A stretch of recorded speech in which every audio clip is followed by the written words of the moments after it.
Okay. Happy Earth Day, everyone. And joining us in the briefing room for the second time, I told you they'd come back and take more questions. I deliver on my promises, is National Climate Advisor Gina McCarthy and Special Presidential Envoy for Climate, Kerry. We're, of course, very excited to have them here after their short remarks. They will be able to take just a few questions because they have a busy climate summit underway. With that, I will turn it over to Gina McCarthy.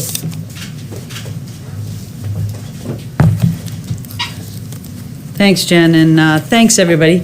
It's great to be here. Happy Earth Day. On day one, President Biden fulfilled his promise to rejoin the Paris Agreement. And as part of re-entering the Paris Agreement, the President launched a whole-of-government process that was organized through his Climate Task Force to establish the 2030 emissions target, which is known as the Nationally Determined Contribution, or NDC. And it's a formal submission to the United Nations under the United Nations Framework Convention on Climate Change. The NDC is a commitment, and our NDC basically says that the United States will reduce our net economy-wide greenhouse gas emissions by 50 to 52% below 2005 levels by 2030. And this target builds on U.S. leadership at all levels of government and programs to date and positions American workers in industry to help us tackle the climate crisis. Today's announcement is a product of this government-wide assessment on how to make the most of the opportunity of combating climate change and what it presents for us and our future. To get here, we went sector by sector: electricity, transportation, building, industry, and lands and oceans. And we looked at the wealth of already existing cost-effective clean technologies and products that are ready for deployment, and innovation trends that we see in the marketplace that will allow us to win the clean energy future, and the opportunities we now have to create good paying union jobs, improve public health, keep our communities safe, and advance environmental justice. Over the past nearly 100 years of this 100 days, feels like years at times, 100 days of this administration, we met with and listened to cities and states, businesses, workers, scientists, economists, young people, parents, grandparents like me, who were actually around during the first Earth Day and hope to be around for quite a few more. The output of the bottom-up analysis and robust engagement is this, and that is that we see multiple pathways across all sectors, across all policy levers, across federal and state and local actions to grow our economy and to reduce our emissions. Look, President Biden has always believed that tackling the climate crisis presents a valuable economic opportunity, and the fact is, creating jobs and tackling climate change go hand in hand. We invest in the competitiveness of our industry and empower U.S. workers to build more resilient and sustainable infrastructure and propel us. That is how we lead and move forward in manufacturing and exports of clean energy technologies. In some ways, for my team, every day since January 20th, has been Earth Day and Jobs Day. Every week has been Infrastructure Week and Innovation Week. We've marshaled the whole of government, the fantastic cabinet, and the remarkable team of climate and clean energy experts across the federal government behind this president's vision, not just to develop the target, but to unlock the opportunity that achieving this target represents. Because when President Biden hears climate, he thinks jobs. And it's no wonder. The work we need to do is not just about avoiding an existential threat, which climate change is. It's about how we create jobs for line workers, building thousands of miles of transmission lines for a clean, modern, resilient grid. Workers in energy communities capping abandoned wells and reclaiming mines and stopping methane leaks. It's about auto workers building modern, efficient electric vehicles and charging infrastructure to support them. You can follow me right after this briefing. If you want to go hang out at Union Station, you can get a close look at EV infrastructure in action. And engineers and construction workers expanding carbon capture and green hydrogen to forge cleaner steel and cement. It's about farmers using cutting-edge tools to make American soil the next frontier of carbon innovation. So let's be clear, the American Jobs Plan will help us more fully tap the economic upside here, investing in infrastructure, innovation in our workers and communities. It's something we cannot afford to pass on. Let me close by reiterating what brings me here to work every day, especially at this moment in my career. It's Joe Biden's unwavering focus on people, on the air they breathe, and on their health, on the strength of their communities and environmental justice, on the dignity that comes with good work and jobs we can create, on how we keep working together and move beyond a year we all would love to put behind us, to one of renewed hope and opportunity. Because after all, this day is all about investing in America and winning the future for our children. That's why we're here. Earth Day, Jobs Day, every day. Thank you, and now let me pass it on to my good friend and my fellow Bostonian, Secretary John Kerry. Thank you, Gina.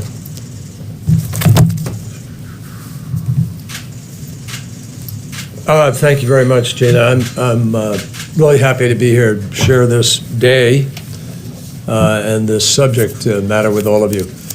And I want to begin by just sharing with you what a spectacular job Gina and her team have done. You may remember the executive order which said the president will aim to announce the NDC at the summit. The aim was not that he had any question about wanting to do that. The aim was whether or not Gina or anybody could pull together all the parties that had to be part of preparing an NDC. A gigantic administrative organizational task, which Gina and her entire team have done really superbly. And I mean that. That's not a pro forma comment. It is hard to get all of the disparate elements of your government together, the president, by issuing his executive order, to make this the climate issue and all of government enterprise, and instructing every single cabinet officer and every single agency officer to comprehensively factor climate consequences into every decision that they were making. And they have done that. And Gina created this task force. We've never had an all-of-government task force on this subject ever before. We had it now because Gina's creation, and it's worked. And that's what brought everybody together to get this ambitious but appropriate, achievable goal in place. So I salute her and I thank her for that. It's a great service. And everywhere that I went in the world in the course of the last months, first question out of people's mouths was, what's your NDC going to be? What are you guys going to do? You've destroyed your credibility. You've left the Paris Agreement. How can we trust you? What's going to happen in the next 4 years? And to which there is a very, very powerful answer. Change what is now happening globally in the marketplace. And that is part of the message of what's happened here today and in the last few days. You've had, yesterday we announced the Net Zero Bank Alliance. We announced the Glasgow Financial Alliance for Net Zero. And we have some 43 financial institutions across the world worth some, I forget the exact sum, 40-some trillion dollars or something in terms of assets managed. And just yesterday, a number of banks announced, 6 banks to be precise, that they are allocating or setting or making a commitment that they will invest into climate-related efforts, initiatives, investments, $4.16 trillion over the next 10 years. That's been a really missing element in all of this. So I'm really happy to be here today for a number of reasons. First of all, just parenthetically, 5 years ago today, I had my granddaughter on my knee in New York and signed the Paris Agreement. And that was a great moment for everybody in the world when everybody came together in New York excitedly to set out on this venture. Regrettably, without any facts, without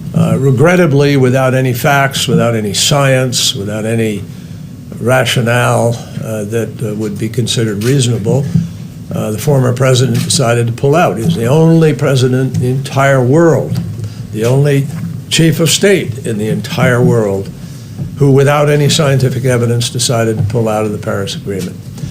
So when President Biden was elected, having made climate one of the most critical issues of his agenda, we had a big step to get up. We had to restore America's credibility. We had to prove that we were serious. And I think today does that in many ways. And not in a chauvinistic,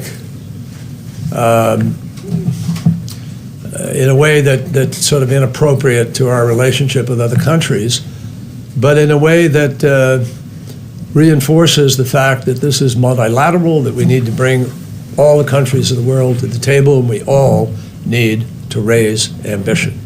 That's the central theme of this meeting today. We must all raise ambition. And you heard that in, I thought, profoundly meaningful, moving, understandably frustrated and angry words, tame for anger, words that came from Shea Bastida. And that's where a lot of the younger generation is today, appropriately pretty upset at the adults, the alleged adults, who are not getting their act together to make happen what needs to happen. We aren't there yet either, but today we built a huge foundational building block in the effort to get there. So the importance of today, in my judgment, is this: the world came together. President Xi, Prime Minister Modi, President Putin, presidents of small countries and big countries, President Macron, Chancellor of Germany, the EU itself, independently, people in the financial marketplace and others, all of them in agreement that this is a crisis. It is the climate crisis, and it's going to require an enormous lift to get where we need to go. So what happened today, just to underscore where we are, on January 19th, we were nowhere. We were in deficit with respect to our efforts. And because of President Biden's leadership and calling a summit and putting us on the line to do this, we now have about 55% of the global GDP committed to levels of reductions that keep faith with holding the Earth's temperature at 1.5 degrees. That is a big chunk of difference. And we've done that working with countries, sitting down with them, with Japan, with Korea, with Australia, with Indonesia, with India, with the Middle East, with 11 countries at one meeting where even oil-producing countries stepped up and made things clear. Of course, China included, as well as some Latin American countries and African countries. So I'm pleased with where we are, but I'm not sanguine. The next 6 months of diplomacy are going to be absolutely critical to the capacity to make Glasgow what it needs to be. I do believe Glasgow remains our last best hope to be able to coalesce the world in the right direction and to get the critical mass of countries, of the 20 biggest emitters who are responsible for 81% of all the emissions. All 20 of them were here today, and almost all 20 of them were pledging to do additional things. So that's our job, is to clarify it over the course of these next weeks and months. I just clarify very quickly, Japan said they'd cut emissions 46 to 50% by 2030. Strong efforts towards achieving a 50% reduction, up from its existing 26% reduction. Canada strengthening from a current 30% to a 40 to 45%. The Republic of Korea terminating overseas coal finance and preparing to update its NDC consistent with the 2050 net zero goal. India, partnership with the United States to deploy 450 gigawatts of renewable power. Why is that important? Because if we can do that, which is where our finance component of this is so critical, if we do that, India is on track to hold the 1.5 degrees centigrade. So Argentina announced a package of important measures. UK last week just announced 78% target by 2035. And yesterday, EU announced a new law to embed the 55% reduction for 2030 and also the net zero. So, I think that it's progress, but we still have a heavy lift, and no one should doubt the challenges of the road ahead. So I'm happy to be here. All right, I know we're very close to the tail end of when Gina has to go, so let's try to get her. Yeah, let Gina very go. quickly. Go ahead. Thank you. Secretary Kerry, first. When it comes to the pledge, how can you realistically make this pledge to the rest of the world when there's no guarantee that Republicans will get on board with your plan once you release it?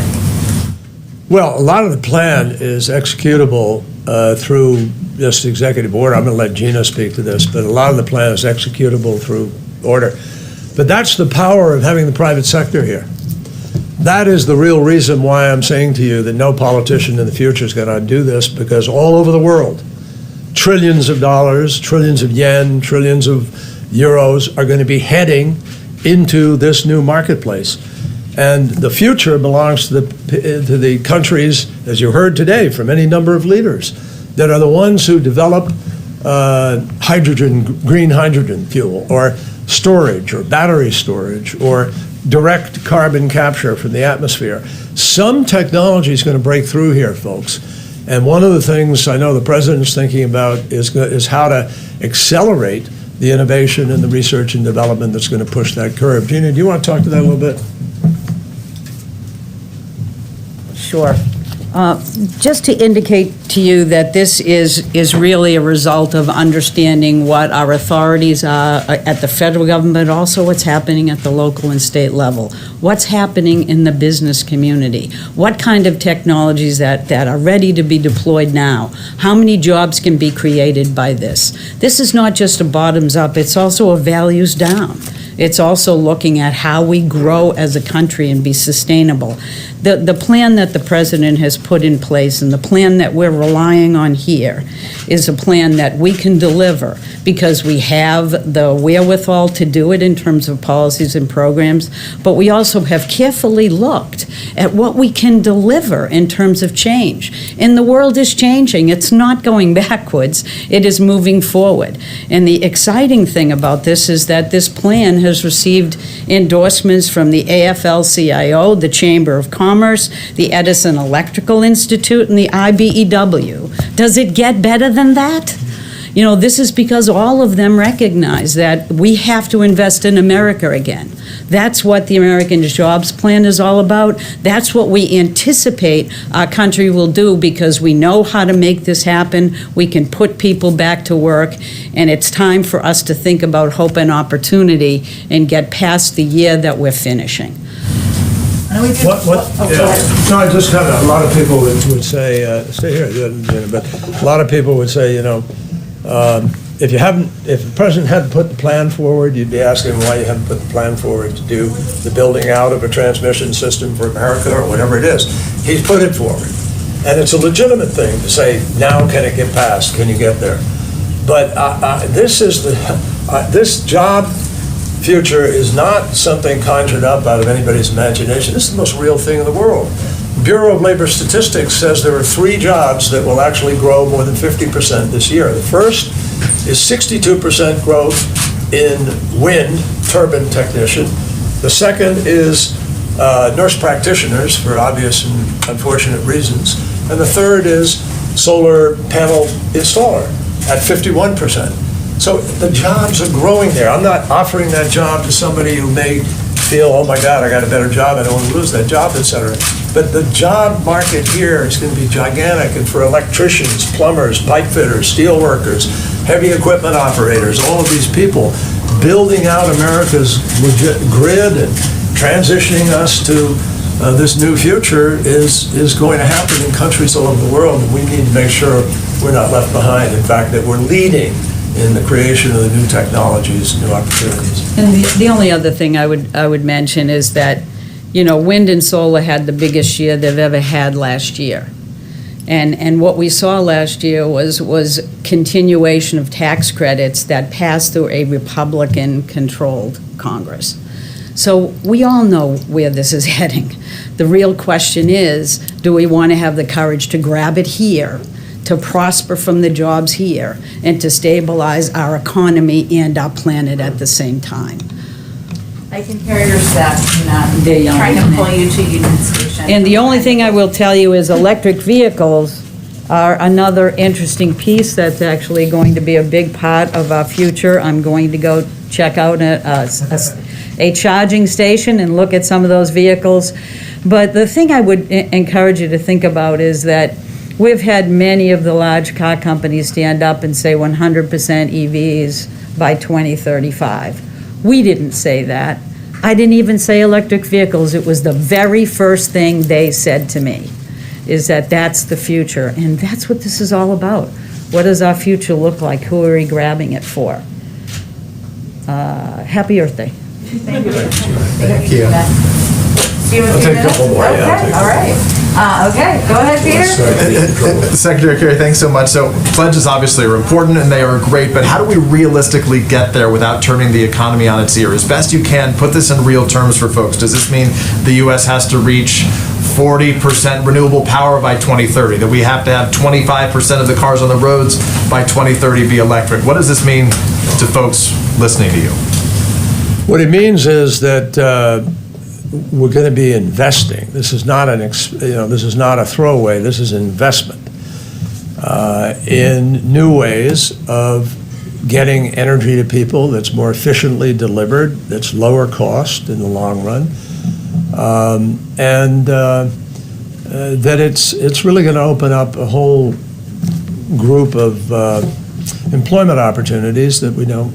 That are beginning to be seen in America today. And it's not because the government's directing those things to happen. The marketplace is doing this. You can't build a coal-fired power plant in the United States with a bank funding it, and no individual is going to throw the money down there. Same thing in Europe today. Now starting in other countries. You just heard Korea to say, we're not going to fund any external coal. So there's a transition that the market has undertaken. Well before anybody proposed a program or anything, this is a transition that's taking place. And we've historically always gone through these periods when in America we innovate and we do the R&D and we come up with a new product of some kind or another. I lived and represented for years, had the privilege of representing communities like Lowell and Lawrence and Brockton and plenty of places, Fall River, that have these huge mills that were, teeming with people working in the early 1900s, and then that changed, and it went south in in our country, and then it went abroad, because that's the transition in economies. And it happened in the Industrial Revolution, it happened in the revolution of technology in the 1990s, and it's going to happen now. We always replace it with a different kind of or some, new opportunity. And I don't think it's going to mean that much dislocation, frankly. It's going to mean some greater opportunity. What specifically can you probably can't give specific numbers to those things on electric vehicles on the road then, but given what you witnessed with the last president, if President Biden is not to win again in 2024, what specifically can you do now to make sure that the next president with a stroke of the pen can't reverse progress you're trying to make right now? I'll answer that very directly, but I want to begin by pointing out to you that there's a company called Tesla, which is the highest valued automobile company in the world. Why? All it makes is one product, electric vehicles. That is what is happening. That's a signal. That's the market saying, here we are. This is going to happen. And GM has now already announced on its own that they are only going to produce electric vehicles as of 2035. And Ford Motor Company, asked the president of Ford, I heard him at an event standing up and saying, the electric car is a better car. They love it. And now if you've driven one, but they're fabulous. They're really great. And so my feeling is that this is going to take place because the market is sending signals and the consumer is sending signals. Now, that said, how do you prevent somebody from coming along and preventing the stroke of a pen change? Here's what is going to happen, no question about it. Because the world as a whole is moving in this direction, because these companies have made this critical, long-term, strategic marketing judgment, and that is the way the market's moving, no politician, no matter how demagogic or how potent and capable they are, is going to be able to change what that market is doing, because it will have moved. It'll have 4 years of entrenchment, and those jobs will be there, and people will see that this is the product people want to buy. And they will also increasingly, I believe, more and more convinced by the heat in the summer, by the floods, by the weather, by the intensity of storms, by the rising of sea level, that we got to get moving. And I don't think anybody's going to get back from that fast, because we're way behind the 8 ball on that. And the chances of seeing more damage before we see the progress is very, very real. We do one or two more. Go ahead, Jeff. Thanks, Jen. Secretary Kerry, President Putin and Bolsonaro today both threw a little bit of shade at the United States with their comments about historical emissions. I was wondering, what's your take on their plans and your response to those criticisms, and whether or not you have an intention to travel to those countries? Well, at some point, probably travel will be warranted. We've been in conversations with both, with their teams on this subject. We're not at a place where we feel like we're prepared to, make the journey, because there is a sense that there may be something concrete that we can define. But I think there may be chances of it. I listened to President Putin today. I thought he was pretty rational and put some decent visionary thoughts on about things we might want to be looking at and cooperating together. And he talked about that possibility. So just as with China, where we found a way to try to at least create this chain, this line of communication, and where we have a long way to go, but it's a beginning, and that's the nature of diplomacy. But I think that we're in a place where we will have the ability to be able to create enough progress with other countries that those countries are going to come along too. And I sense from both of them, some of the comments that President Bolsonaro made today surprised me for their, that's pretty good. That works if you do those things. The question is, will they do them? And the question is, what's the follow-through and enforcement? Now, one of the things you ought to take note of is this program, the TRACE program, which Al Gore and different entities have been involved in, which is now the satellite capacity to measure in real time what the footprint is of corporations or countries all around the world. And so there's no hiding anymore. And there's going to be real-time tracking. And that's one of the things that will come out of Glasgow, I think, is sort of what's the accountability structure going to be here for countries to be able to move. So I think that, Russia has reduced some emissions. Their economy is very different from ours and a lot of people on the planet. It's mostly gas-based, as we know. That presents challenges for them going forward. So I think there's room to hopefully have a discussion about this, and we'll see if we can find some common ground. I think that's the most important summary of what I heard in terms of their comments today. Do you think the 50 to 52% that the president unveiled today, that Gina McCarthy put together, is far enough for the U.S.? I think it's doable. It's a tough. It's not easy. Is it doable? Yes. Will we probably exceed it? I suspect yes. I think a lot of us will wind up exceeding the predictions we're making, because we're measuring predictions by the economies we have today and by the technologies we have today. But 5 years from now, we may have a major breakthrough on batteries, on storage, on green hydrogen, on direct air carbon capture. There's so many things out there that people are chasing and working on, and that's part of the value of the sort of the investment and venture capital business. I mean, people are looking to, to be the entity that hits pay dirt with the patent on the best storage system that there is. And whoever does that will make more money than Jeff Bezos pretty quickly. It's going to be a big deal. Green hydrogen, there are a whole bunch of countries working on hydrogen and green. And if you can bring it up to scale at a cost that is not prohibitive, so you're competitive with other things, it starts to take off. I think these things are going to happen. I'll tell you, I'm genuinely optimistic because so much is beginning to happen. And because I believe in our ingenuity and our capacity. I know President Biden does. I've heard him talk about it. He believes we can do anything. You've heard him say it. And think about it. We are the country that went to the moon. And we didn't know how we were going to get there when President Kennedy announced that goal, but we did it. We are the country that invented the internet. Some people might regret that today, but we did that. We also got vaccines that are working, and we've shown we have the ability to get them out and put them in people's arms. So I believe that we have the ability. When you talk to Raphael Reif, the president of MIT, and you listen to what they're trying to do at MIT or at Stanford or at Caltech or a number of other tech colleges and universities in America, if we were to join forces, as we're going to try to with other efforts around the world, we think there are just great opportunities. And I believe we're going to break through. We're going to know how to do hydrogen, and there's plenty of it.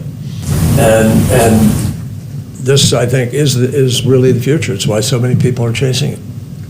Jen, last Maybe one. last one. But I will Last also one. give you the contact information for his team, for anybody who wants to talk to him more. He has lots of thoughts, as you all know. Go ahead. Kind of piggybacking off of Jeff's last question, there have been some groups that have been really positive about the NDC and the other steps that the administration has taken today, the climate finance stuff. But there are also some who are saying it's insufficient, and you referenced the young woman who spoke this morning, and that deep passion about the crisis that previous generations have put on her generation.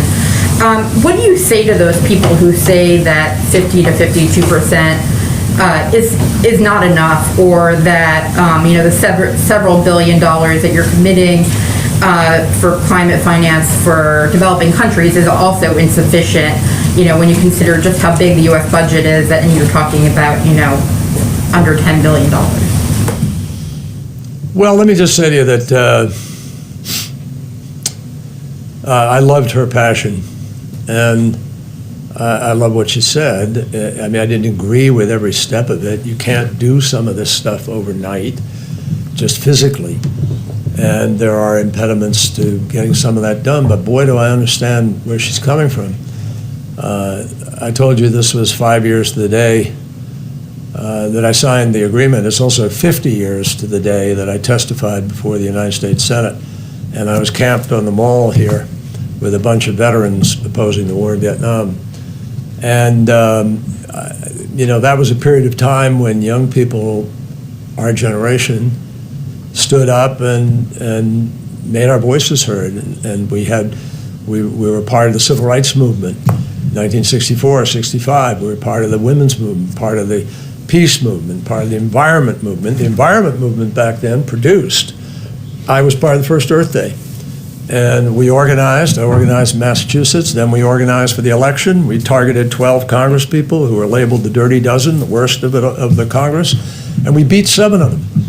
And that's when we passed the Clean Air Act, the Safe Drinking Water Act, the Marine Mammal Protection, the Coastal Zone Management, the Endangered Species, and we created the Environmental Protection Agency for our country. It all happened, folks, back then. Richard Nixon signed it into law, 1972, I think. So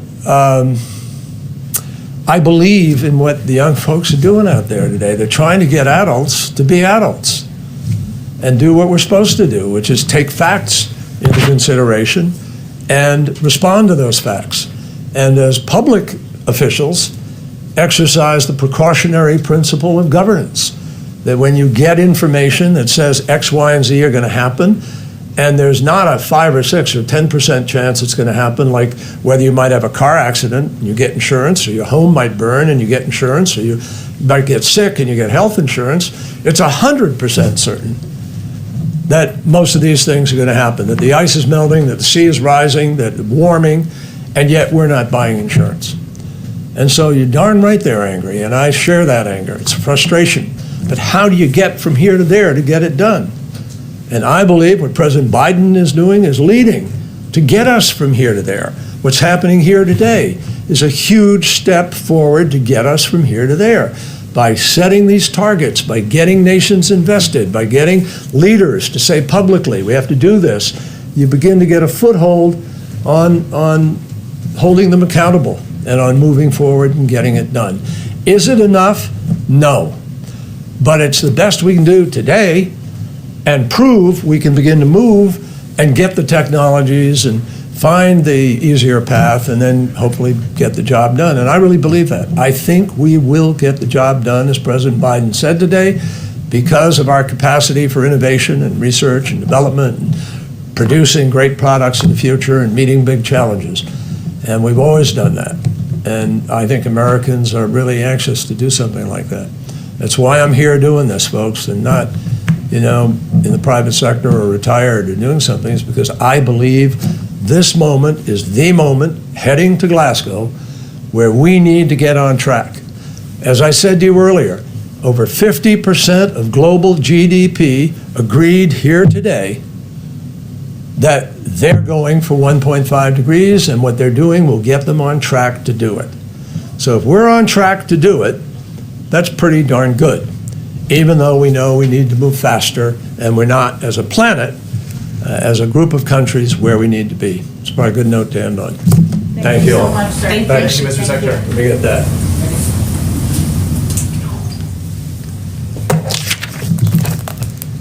Are you now stepping up for your... No, I've got to do the briefing now. I'll call you later. Thanks. Okay.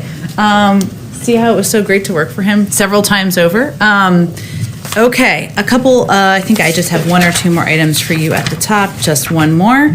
As you saw this morning, the latest unemployment insurance claims came out. They provide a welcome sign that our economy is slowly healing, and also provide a reminder of the importance of both the pandemic programs extended by the American Rescue Plan and the 200 million shots we've gotten into the arms of Americans in less than 100 days. While these weekly numbers can be volatile, we are encouraged by the fact that the 4-week average is also down. It demonstrates that the administration's combined efforts are building confidence in our economy, and that the president's approach can both create good-paying jobs and address the climate crisis. With that, why don't we go onward to you? Thank you. New York Times is reporting that the next phase of the Americans Family Plan will include tax increases on the wealthy to help pay for human infrastructure like education. Can you confirm any of the details that tax increases are in the offing? Well, first, let me just reiterate the president remains committed to his campaign commitment of not raising taxes for anyone making less than $400,000 a year, and that will certainly be reflected in his proposal he makes next week. Let me also say that you can expect that he'll outline the details of the American Families Plan in his joint session address to Congress next Wednesday, April 28th. But I will also say that he's continuing to meet, despite how busy it is around here with the climate summit, with his policy team, and will be over the coming days to finalize the details of the package, including the investments in areas like childcare, education, and other areas that are big priorities to him that we've talked about, as well as the pay-fors. So I can't get ahead. I'm not going to get ahead of him making final decisions, but the package will be laid out in the speech next week. It will focus on the areas that we've outlined: childcare, education, historic investments in those. And as he did with the American Jobs Plan, he will also propose a way to pay for it. And if I could just very quickly, some Republican lawmakers put out a slimmer infrastructure plan. Includes roads, water, some broadband, some things that the president wants in his plan, but it's smaller. Any reaction to the plan? And do you guys see it as a legitimate starting point for a conversation?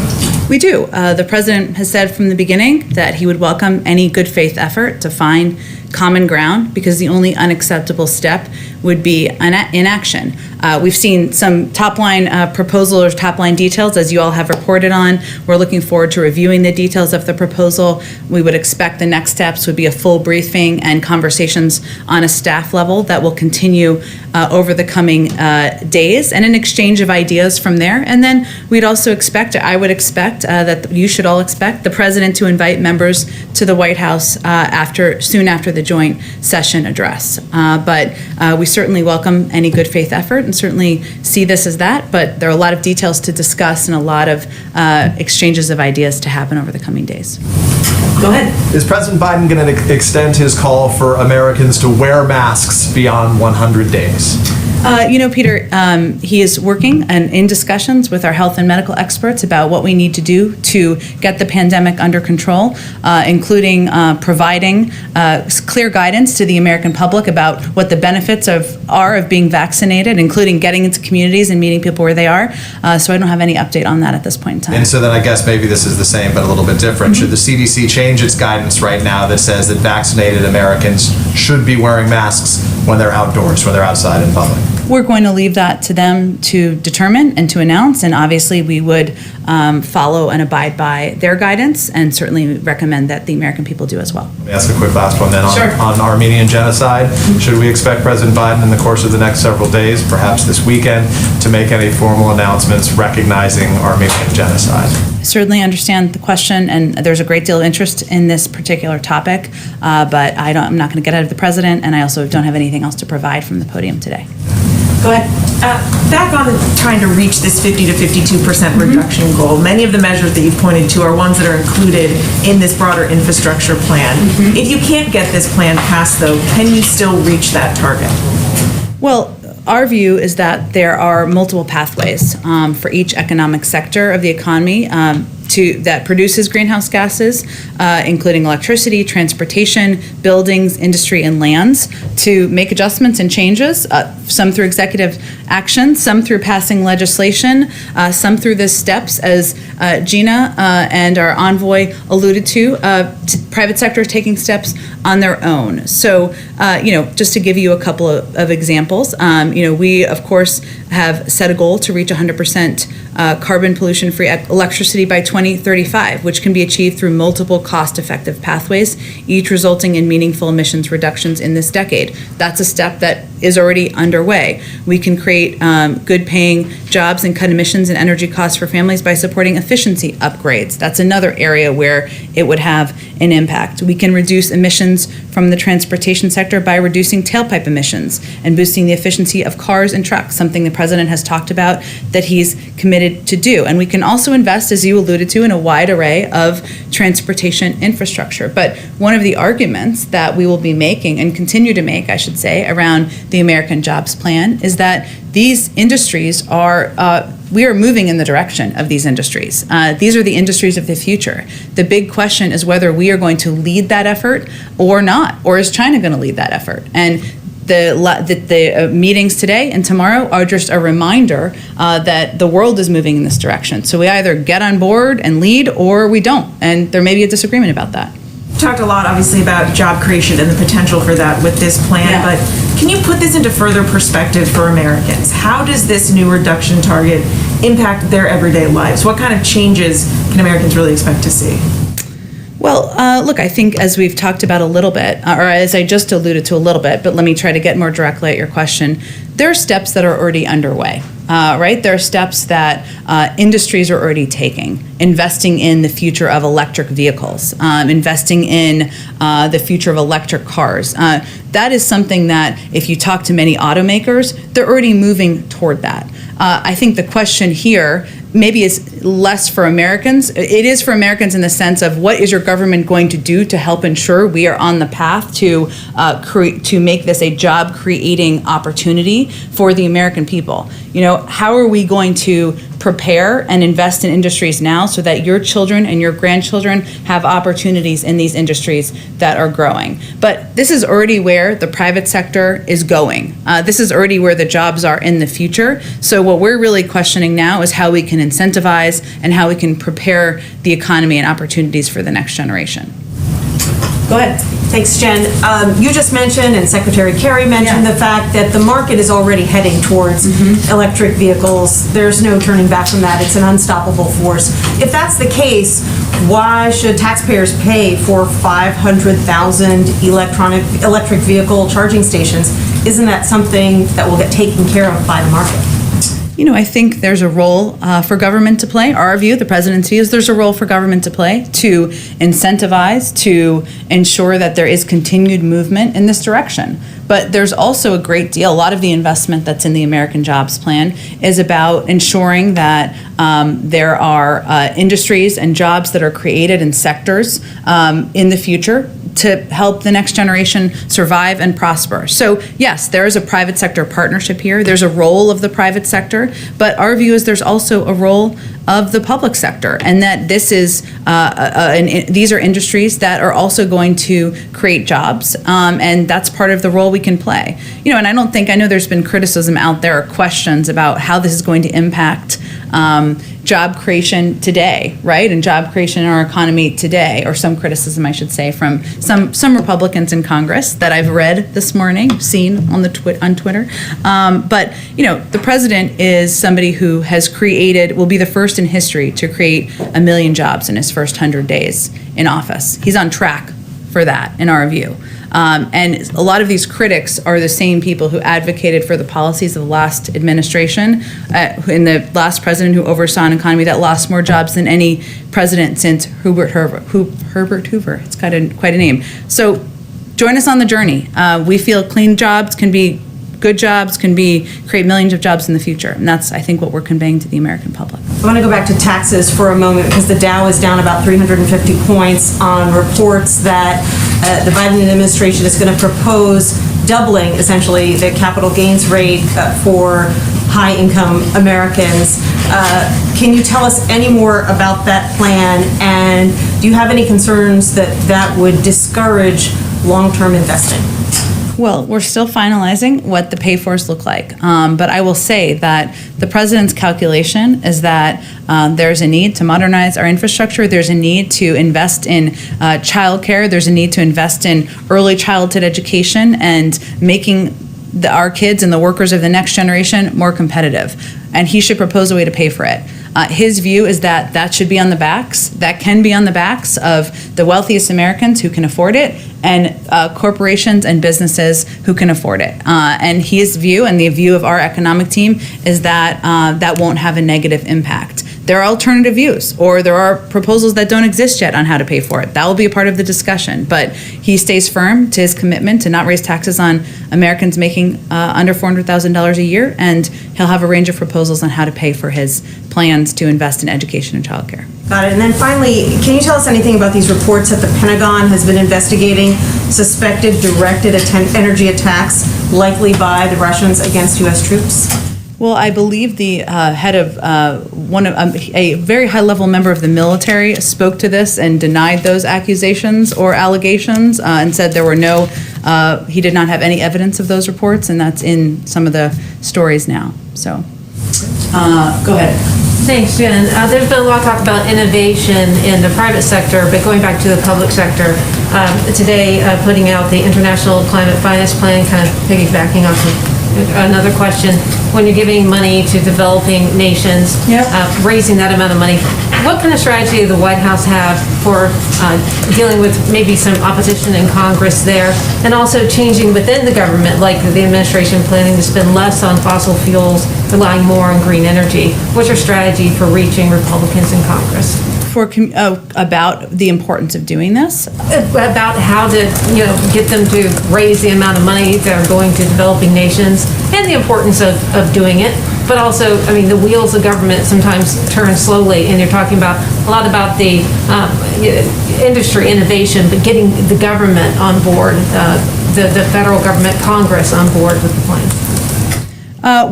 Some of this commitment, I think, as you're alluding to, of the climate finance announcement is asking Congress to appropriate the $1.25 billion. Is that what you're talking about, for the Green Climate Fund? And we're obviously going to have to work with Congress on that. I think our collective view here is that it is not, the United States is a major emitter in the world. We're not the only emitter, and that in order to address the climate crisis, we need to work with developing countries to ensure they have the resources to help meet those obligations. That's certainly the proposal and the pitch we would be making. We're not saying it's going to be easy, but that would be the pitch we'd be making around that finance. When you might make a pitch like that, when that might be coming up?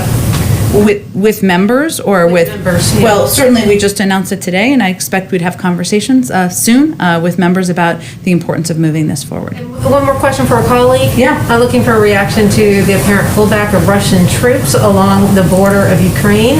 Do you know if the president is going to speak with President Putin about this reported plan to move troops away from that border by May 1st? Well, the president, of course, has expressed, he had a call with President Putin just last week, if I'm remembering the timing correctly, and we have expressed our concerns over the course of the last few weeks about the buildup of troops and what we had perceived as aggression on the border, and conveyed our clear push in coordination with the global community for troops to move back and to reduce that aggression. We obviously want to de-escalate tensions, not only in the relationship, but certainly at the border. I don't have any predictions of a call with President Putin to make. Obviously, he participated in the summit this morning, and they spoke just last week. Our national security advisor spoke with his counterpart earlier this week, so I would expect the conversations will happen at that level for the time being. Go ahead. I just want to circle back on Russia again. So Navalny's health is continuing to deteriorate, and I know that you had said, along with the National Security Advisor, that you've made clear to Russia that there will be consequences if he dies. But I'm wondering if there's anything you could say about what the administration is willing to do now, or communicating to the Russians now, about the need to get him out before he does die. Well, to be clear, Jake Sullivan, our national security advisor, had a conversation with his counterpart just a few days ago where this was certainly a part of the discussion and conveying not just the consequences, but certainly our call for and our push for him to be treated with humanity and also to be released. And that continues to be a message that we are conveying clearly. I will say that we have found in diplomacy that sometimes those conversations and the content of them and the level of them and the number of them need to happen privately, and that is a more constructive way to reach our outcome. So we are conducting our strategy through that prism. Is the administration considering any additional sanctions on perhaps the oligarchs that Navalny had listed prior to his arrest in January, saying that these are the people that if sanctioned, it would really kind of change Putin's behavior?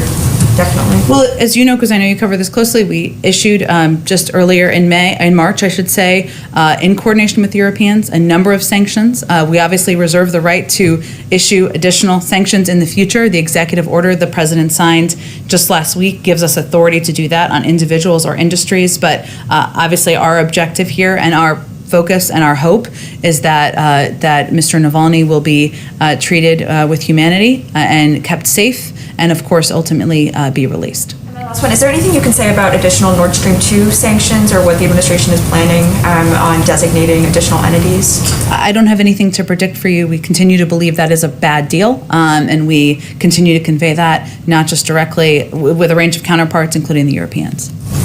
Go ahead, Jeff. Jen, you mentioned that the president will lay out his plans for the American Jobs Plan. American Families Plan. Sorry, thank you. It's a lot to keep track of, I know. They sound similar.